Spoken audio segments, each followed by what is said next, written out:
it is. What's up? It's Way Up with Angela Yee. I'm here, and Inez X is here with me today. Hey, babe. Now, we didn't even have a chance to really sit down and get into your whole background and how you are where you are today. There's a new single out right now, Love a Girl. Yes. And the EP is actually called Love a Girl as well, right? Yes, That's coming out. Yes, it is. Okay. Do we have a release date for the EP yet? So the EP, we are still pending on the release date because we want to keep dropping these singles and stuff. We were going to drop it this month actually, but right now it's the singles are going good. The singles going so well, so we just want to keep going with that.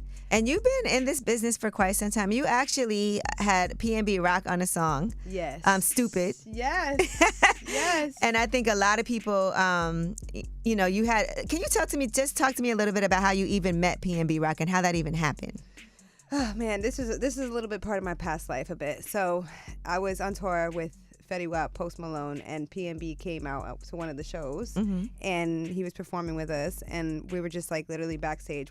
Neither of us had a following at the time, and we were just I met him. I was like, yo, you gotta hop on my song, and he heard it. He loved it. We went to the city that night because we were in Philly doing a show. We came to the city right around here, and then we literally recorded it that night. That's dope. I love to hear a story where somebody says, I'm going to do something, and then they do it. Nah, for real. And it was crazy because I had 50,000 followers.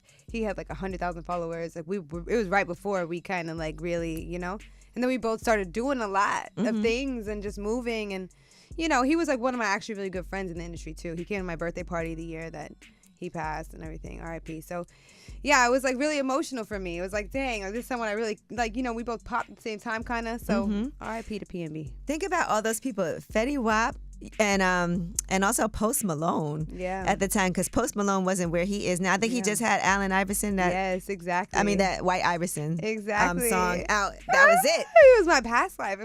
I remember that was my past life for sure.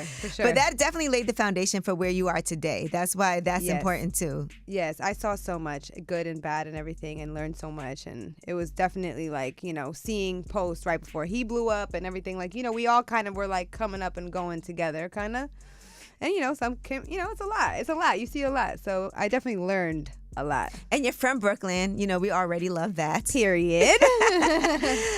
And Brooklyn girls. And you're of Palestinian descent. Yes. So discuss Palestine, even you doing hip hop, at that time, being in that genre and being around Post Malone, Fetty Wap, PNB Rock, all these people. How was that for you culturally?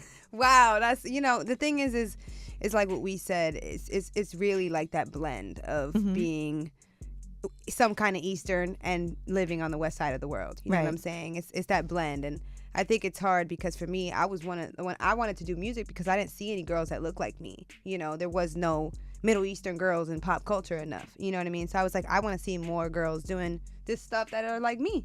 So I really came into it, and I didn't realize how political it was gonna be or how much politics are in music. Ooh. I'm just you know what I'm saying? I'm just I just want more to, I want to do this. I love it, and I want more representation. I want to be the representation, but you don't know what that really means until you're in it. You know what I mean? And how much that really takes. And I think there is that connecting the dots of the east and west part of the world. I'm Middle Eastern, and people will see you and be like, oh, you're obviously foreign, go to Dubai. And it's no, I'm a New York girl though. Right. I'm from Brooklyn. I'm from Brooklyn. I'm gonna stay where I am, which is, I'm 100% Arabic, but I'm 100% American. So that blend, you know what I'm saying?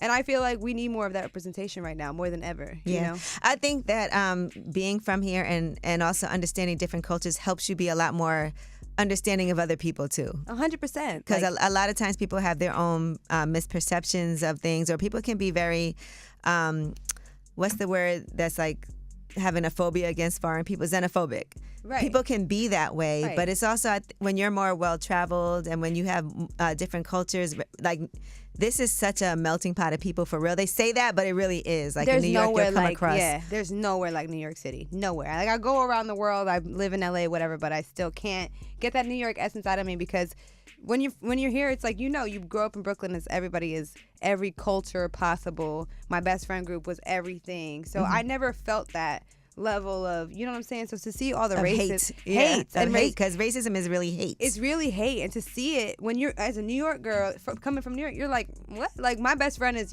religion, all that stuff doesn't matter. So when people start bringing that up, you're kind of that doesn't mean anything to me, but you realize it's a real conversation. Like, there's a lot of racism. And I think as an artist, it's our job to bring people together. So yeah, because music is definitely a great equalizer for everything. Well, I do want to play a little snippet of your music, too. Yay. And we have another song that we're going to play when we come back. But right now, here is Lover Girl. And this is the single that's out now. That's also the name of the EP. We're going to figure out when that release date is going to be. Yes, coming soon. But we have more with you when we come back, because I also want to talk to you about other things, too, because you were diagnosed with MS. Yes. And I want to discuss how that has affected you. But also, I think it's important because there are so many people that have MS. And, I just want to make sure we talk about all the things that you're involved in, because you're a philanthropist as well. But here is Lover Girl.